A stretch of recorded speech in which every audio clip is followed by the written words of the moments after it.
আসসালামু আলাইকুম ওরহমতুল্লাহি ওয়াবারাকাতুহ। রমজান, আমরা অনেকেই এই মাসকে শুধু রোজা, ইফতার আর তারাবির মাস হিসাবে দেখি। কিন্তু আপনি কি জানেন, এই রমজানে ইতিহাসের সবচেয়ে বড় এবং গুরুত্বপূর্ণ একটি যুদ্ধ হয়েছিল। একটি দিন যেদিন সত্য ও মিথ্যার মধ্যে স্পষ্ট ফয়সালা হয়েছিল। একটি দিন যেদিন অল্প সংখ্যক স্বল্প অস্ত্রে সজ্জিত কিছু ইমানদার মানুষ পৃথিবীর ইতিহাস বদলে দিয়েছিলেন। সে দিনটি ছিল 17 রমজান, হিজরতের দ্বিতীয় বছর। স্থান বদর নামক প্রান্তর। দিনটি ছিল শুক্রবার। এই দিনটির নাম হল ইয়ৌমাল ফুরকন, অর্থাৎ সত্য ও মিথ্যার মাঝে পার্থক্য নির্ধারণের দিন। আজ আমরা শুনব সেই বদর যুদ্ধের ঘটনা, শুধু ইতিহাস হিসাবে নয়, ইমানের জাগরণ হিসাবে। হ্যাঁ, হয়তো ঘটনাটি অনেক বড়, কিন্তু আমি আপনাদের মূল অংশগুলোই শোনাবো। তো চলুন আমরা আমাদের ভিডিওটি শুরু করি। মক্কার কুরাইশরা তাদের বিশাল বাহিনী নিয়ে মুসলমানদের উপর আক্রমণের প্রস্তুতি নেয়। তাদের সংখ্যা ছিল প্রায় 1000-এর মতো। তাদের ছিল উন্নত অস্ত্র, ঘোড়া, উট এবং যুদ্ধের পূর্ণ প্রস্তুতি। অন্যদিকে মুসলমান সংখ্যায় ছিলেন মাত্র 313 জন। স্বল্প অস্ত্র, সীমিত সামর্থ্য, কিন্তু হৃদয়ে ছিল অটল ঈমান। তারা যুদ্ধ করতে বের হননি বড় কোনো সেনাবাহিনীর মতো প্রস্তুতি নিয়ে।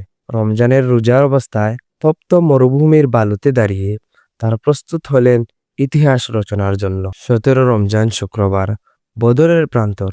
দুই বাহিনী মুখোমুখি। এক পাশে অহংকার, শক্তি আর সংখ্যার গর্ব, অন্য পাশে বিনয়, তাকুয়া আর আল্লাহর উপর পূর্ণ ভরসা। এই দিনকে বলা হয় ইয়াউমাল ফুরকান, কারণ এই দিন আল্লাহ ফারকুম বাইনাল হাক্কি ওয়াল বাতিল, সত্য ও মিথ্যার মাঝে স্পষ্ট ফয়সালা করে দেন। যুদ্ধ শুরু হলো। মুসলমানরা সংখ্যায় কম হলেও তাদের ধৈর্য ছিল পাহাড় সমান, তাদের সাহস ছিল আকাশ সমান।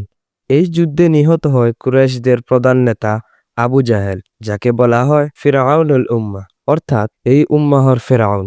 যে ব্যক্তি ইসলামের বিরুদ্ধে সবচেয়ে বড় ষড়যন্ত্রকারী ছিল, সে বদরের মাটিতে লুটিয়ে পড়ে। এ যেন অহংকারের পতন, এ যেন আল্লাহর ন্যায় বিচারের প্রকাশ। যুদ্ধের ফলাফল: সংখ্যায় কম মুসলমানরা জয়লাভ করেন। এটি ছিল ইসলামের প্রথম বড় সামরিক বিজয়। এই বিজয় শুধু একটি যুদ্ধ জেতা ছিল না, এটি ছিল মনোবলের বিপ্লব। মুসলমানদের হৃদয়ে দৃঢ়তা জন্ম নিল। তারা বুঝলেন, শক্তি সংখ্যা দিয়ে মাপা হয় না, শক্তি আসে ঈমান থেকে। এই বিজয়ের পর ইসলাম বিজয়ের পথে এগোতে শুরু করলো। বদর আমাদের কি শেখায় জানেন?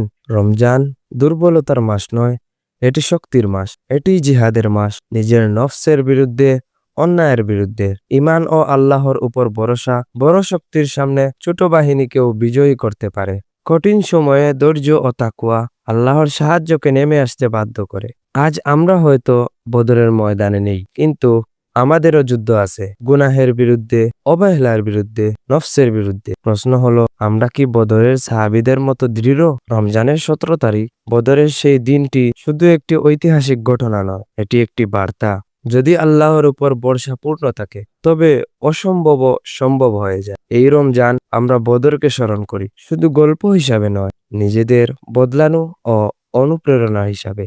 আল্লাহ আমাদের সেই ঈমান, সেই ধৈর্য এবং সেই তাকওয়া দান করুন। আমিন। আসসালামু আলাইকুম ওয়া রাহমাতুল্লাহি ওয়া বারাকাতুহু।